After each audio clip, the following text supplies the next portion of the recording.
Hey guys, thanks for checking in again. Today we're making a bike check, and not just a normal bike check, but it's my European Ghost Lector SF, which is specifically designed for me as I'm the current European champion eliminator. Ghost is founded in 1993, which is of course the best year because it's my year of birth. But they started actually with the Lector in 1993, and until now that name didn't change at all. Of course, the bike did change. It's a really cool design, as you can see, especially because of the rear triangle, which is quite, there are some flex in it because it's slightly bent. Then it's quite a long frame, which you can see probably on the video as well. But this is due to the fact that it handles better, and also because together with the Ghost factory racing team, they designed a frame which is compatible in geometry from the full suspension to the hardtail. So it doesn't matter if you're on the fully and then swap bikes to the hardtail. The geometry is kind of the same, and that's something I really feel as well in training, is that it doesn't matter if you're on the hardtail or the fully. It handles the same, it feels the same. The only difference is that you have, of course, a rear shock, which you don't have on the hardtail. But for the eliminator, that's really okay. The cool thing about Ghost is they are coming back to Holland. Of course, they were in Holland already, but there are more and more dealers coming now. So if you want to know if Ghost is also in your place, just check their website and see at the dealer locator which is the closest by. I'm using and I'm working together a lot with Bike Beer in Veenendaal. Really cool store, really nice guys, and they have like the whole lineup of Ghost there. So if you want to check it yourself, not on video but in real life, go to Bike Beer. Furthermore, if we talk about the frame, the size is extra small, small and medium. They are with a 100mm fork, and the sizes large and extra large are with a 120mm fork. And this is due to the fact that Ghost is using Superfit, and Superfit means that they collect a lot of data, and from that data they design each and every frame. So a small is really different from a large, and that's something you can also see due to the fact that they changed the fork. Also the angle is different, the length of the frame is different, so it's not just copy paste and then we put an extra few percentage into the length and whatever. No, they specifically design every frame on itself. Also, if you look at the internal cable routing, which can be really pain in the ass, if I would say, they made a cool trick about that. So we have like kind of a plastic plate here at the bottom of the frame where all the cables go through, which makes it really easy also with like the cable for the brakes, the cable for the rear derailleur.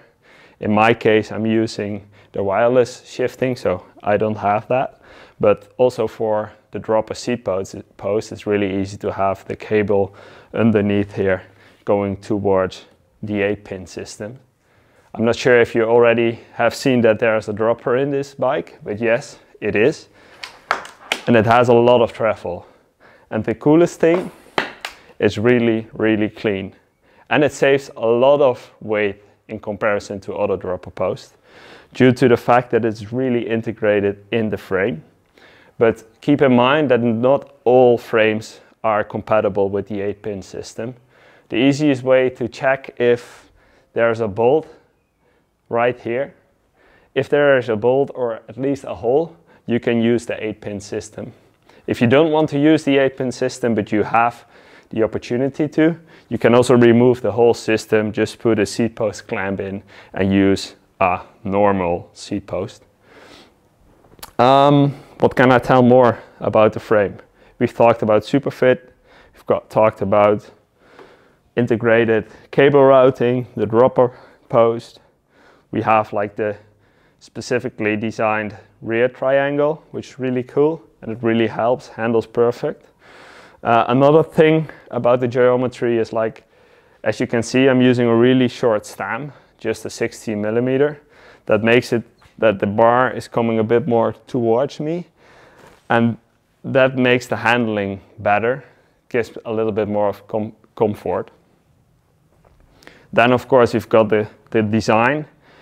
So as you can see, it's a European design, which means we have the yellow stars, we have the blue, which is matching the fork, which makes the front end of the bike, in my opinion, really cool. And then we have like the white kind of, yeah, it's really a really special paint. It's just not like a normal white paint. And the cool thing is, in 2022, you don't see that many white bikes anymore.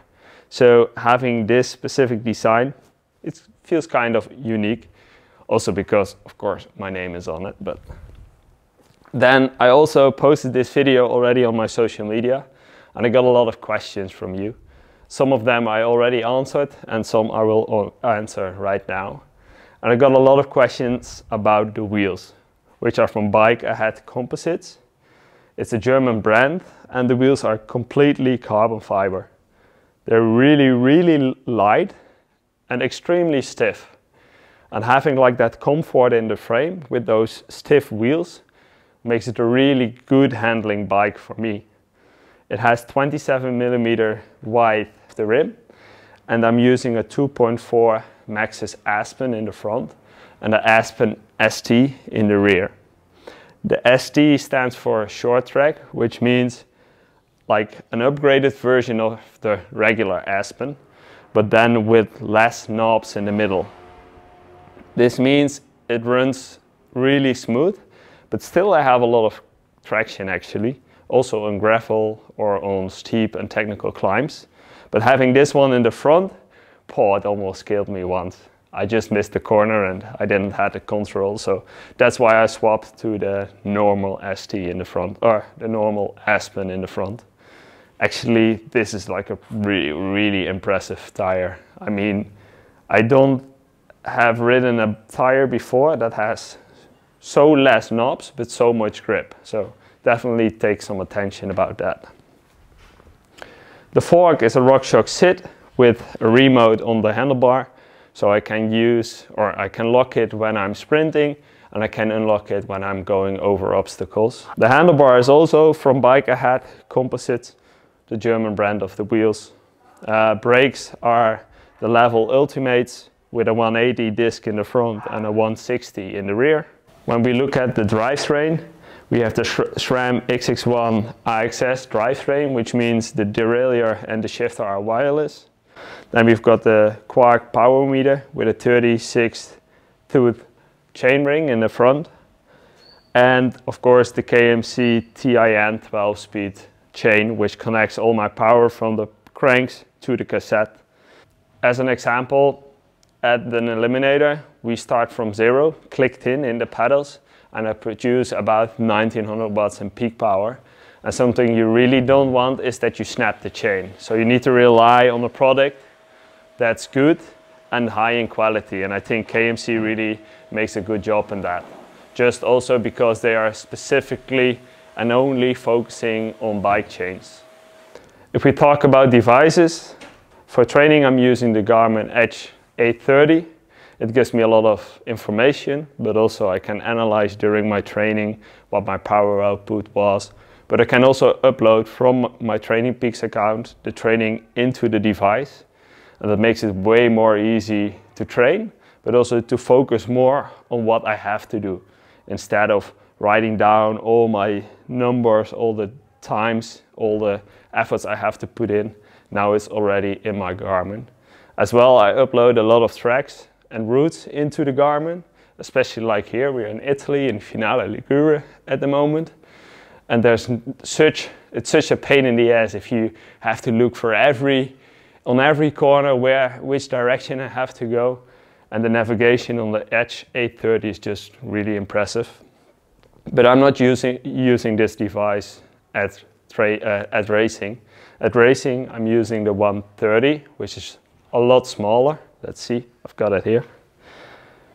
And this is connected to my heart rate belt, to the power meter. It collects time, and that's actually everything I need for racing. It's light, easy to put on, it's small, perfect for racing. and the 830 is perfect for training. Is there anything else? Yeah, we've got the boulder cage from XLC, and some small parts like the grips are from Easy Grips. We've got PTN tire noodles in and stands, latex milk. The noodles are in the front and in the rear, especially because I use this bike also a lot when I'm on training camp with the EMTB, and that's usually in rough terrain. So it's cool to also sometimes ride those trails with the hardtail, and then I have a bit more protection for the front and the rear tire.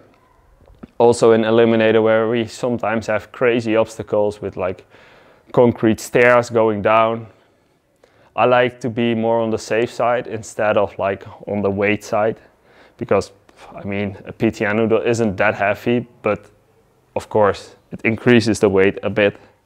Talking about the weight, I don't have a scale here, but I do think it's somewhere 9 to 9.5 kilograms, which is pretty cool.